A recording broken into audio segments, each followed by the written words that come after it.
देख रहे हो? नुक्कड़ नाटक। क्यों देखना भाई नुक्कड़ नाटक? क्या होता क्या नुक्कड़ नाटक देखने से? आज तक न जाने कितने ही नुक्कड़ नाटक बने और कितने ही नुक्कड़ नाटक दिखे, पर हुआ क्या? कुछ बदलाव आया समाज में? कुछ बदलाव आया? पर जो भी हो, नुक्कड़ वाले होते बड़े ढीठ और जिद्दी। तो वैसे ही हम भी हैं, अपनी बात बता के जाएंगे, बिल्कुल ढीठ और जिद्दी। आज में शुरू करें। सुनने वालों सुनो, ऐसा भी होता है 8 नवंबर की रात कोई नहीं सोता है, खाना धन जो रखता है डर के भी वो डरता है। आओ तुम भी आज सुन लो, दास्तां है ये कि एक था प्राइम मिनिस्टर दिल में डिजिटल भारत का दीवाना। मित्रों, आज मध्यांतर यानी रात 12 बजे से 500 और 1000 के नोट लीगल टेंडर नहीं रहेंगे। तो ये थी 8 नवंबर 2016 की वो रात जब नोटबंदी का तूफान आया। हर घर में एक अजब सी फीलिंग थी। जानना चाहते हैं कैसी? तो आइए आपको भी मिलवाते हैं एक ऐसे ही परिवार से। अरे आज तो ऑफिस में मजा ही आ गया। अरे आज तो आप बड़े ही खुश लग रहे हैं। आज मुझे ऑफिस में 10,000 का बोनस मिला है। आओ इसी बात में नेटफ्लिक्स से चिल करते हैं। रिमोट लाओ। क्या 500,000 के नोट बंद हो गए? माता जी! अरे यार, आज ही तो पापा की जेब से 500 रुपए मारे थे, आज ही बंद हो गए। क्या बोला? लो भाई, एक बार फिर देख लिए नोटबंदी। ए भगवान क्या क्या दिखाएगा, अब तो डाले।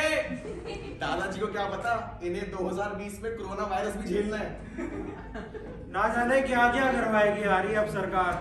अब फिर से एक नोटबंदी आ गई, वापिस जाके सारे नोट चेंज कराने पड़ेंगे यार। अरे सुनिए ना, वो कुछ 500,000 के नोट मेरे पास भी हैं। क्या? कितने हैं? ज्यादा नहीं, यही कुछ 1-2 लाख। ए पागल लौंडा, अक्ल वक्ल है तेरे में? पापा, मेरे पास भी ये कुछ 50,000 है। तेरे बाप की फोटो छपी थी जो छुपा के रखे थे। पापा देखो, मेरे पास ही 500 का नोट है। ए भगवान, उठा ले रे उठा ले, मुझे नहीं सबको उठा ले।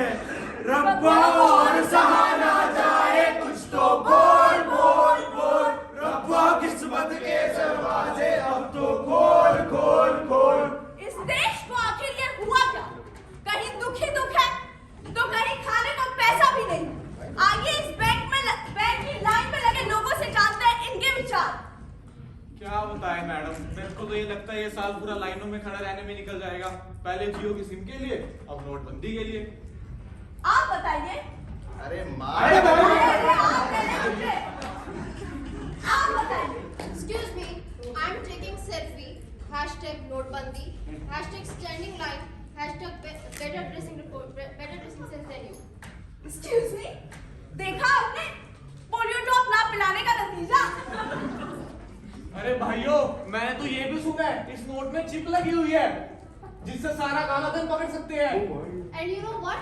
इस चिप में सॉन्ग भी डलवा सकते हैं and that can be fun, right? मैं तो भी होगा ना डलवाऊंगा। पैसे पूसे वाले मिलो सोचे दुनिया, जट पैदा होया बस खाड़ वास्ते। और पैसे पूसे वाले मिलो सोचे दुनिया, जट पैदा होया बस खाड़ वास्ते। भाई पता है मैंने क्या सुना है? ये जो 2000 का नोट है ना, इसकी एक्चुअल वैल्यू एक्चुअली 1200 है, क्योंकि 800 रुपए टैक्स कट के आता है ना। साइंटिफिक नोट, मतलब इतनी साइंस। पर जो भी हो, इन बैंक का नोट क्या बढ़िया है। हाँ, पूरा दिन अंदर बैठो और नोट चेंज करो। अरे नेताओं लोगों का भी बढ़िया है, अंदर बैठो नोट चेंज करो। इन गरीबों का भी क्या है, 500,000 के नोट ही नहीं है। यार इन अमीरों का भी सही है, अमीर है उनको क्या ही फर्क पड़ता है यार। चाय चाय चाय बोलो, चाय मैडम चाय।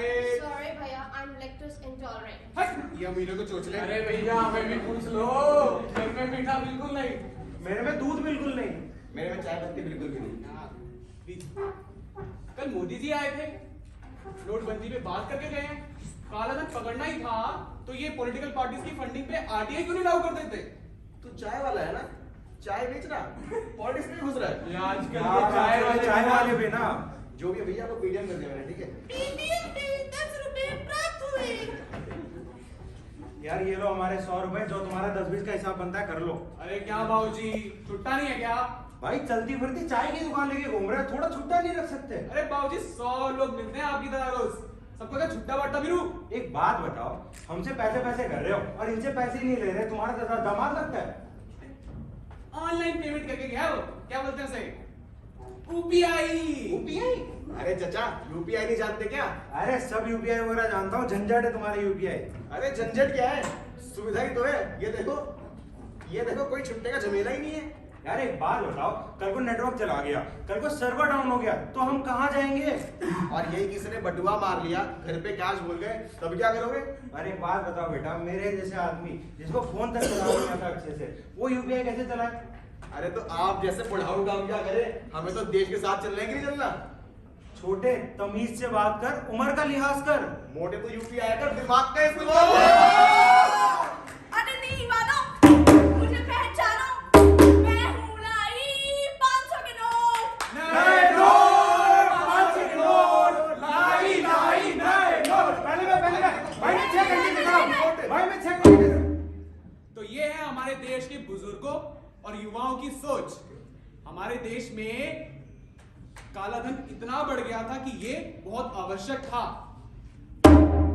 तो आइए आज हम प्रण लेते हैं कि हम इस डिजिटलाइजेशन का बहुत बहुत बहुत जरूरी से सपोर्ट करेंगे। ये काले धन का आतंक बहुत बढ़ गया था इन 500, 1000 के नोटों की वजह से। ये उस तरीके का कैंसर था जिन्होंने हमारी इकोनॉमी को चूस लिया था। ये नोट जो हमारे देश की भलाई के लिए बनाए गए थे, ये टैक्स इन्वेजन और टेररिस्ट फंडिंग के काम आने लगे। डिमोनेटाइजेशन जैसा फैसला किसी भी सरकार के लिए इतना आसान कभी हो ही नहीं सकता। आप खुद सोचिए, ऐसी बलिदानी किसी के लिए भी कैसे आसान हो सकती है? मैं अपने देश के लिए बलिदान करने के लिए तैयार हूँ, खत्म कर दो मुझे। आरंभ है प्रचंड बोल, मस्तकों के झुंड, आज जंग की घड़ी की धुन पुकारो। आग बादशाह की अभियान करो दान, आज एक धनुष के बाण पे उतार दो। आरंभ है प्रचंड। अब सब आप पर है, मेरा बलिदान व्यर्थ नहीं जाना चाहिए। डिमोनेटाइजेशन तो बस चिंगारी थी, आप था तो डिजिटलाइजेशन। क्या हम अपने देश के लिए उस डिजिटलाइजेशन का सपोर्ट नहीं कर सकते? यूपीआई ने हमारे देश की इकोनॉमी को ट्रांसपेरेंट किया है। यूके, फ्रांस, मलेशिया जैसी कई कंट्रीज ने यूपीआई को अपनाया है। डिजिटलाइजेशन सिर्फ यूपीआई तक सीमित नहीं रहा है। आज से ठीक 9 दिन पहले आरबीआई ने अनाउंस किया था ई-रूपी, जो कि पायलट टेस्टिंग मोड पे है। मैं आप सबसे आग्रह करना चाहता हूं कि आप लोग ई-रूपी के बारे में जरूर पढ़ें, क्योंकि वो हमारे अर्थव्यवस्था को और मजबूत बनाएगी। टेररिस्ट फंडिंग और टैक्स इवेजन जैसी कई समस्याओं का समाधान है डिजिटलाइजेशन। तो आइए आज से हम प्रण लेते हैं कि आज एक देशवासी होने के नाते हम इसका सपोर्ट करेंगे। आप इसे क्या कहेंगे, आधा भरा या आधा खाली? अगर आधा भरा तो वो एक सकारात्मक सोच होगी। माना बहुत बार ऐसा होता है कि हमारी योग्यताओं का सही परिणाम नहीं निकलता, लेकिन फिर भी हमें नकारात्मक कभी नहीं होना चाहिए। तो आइए आज हम सब एक प्रण लें कि हम अपने देश के लिए निरंतर संघर्ष करते रहेंगे। वंदे मातरम।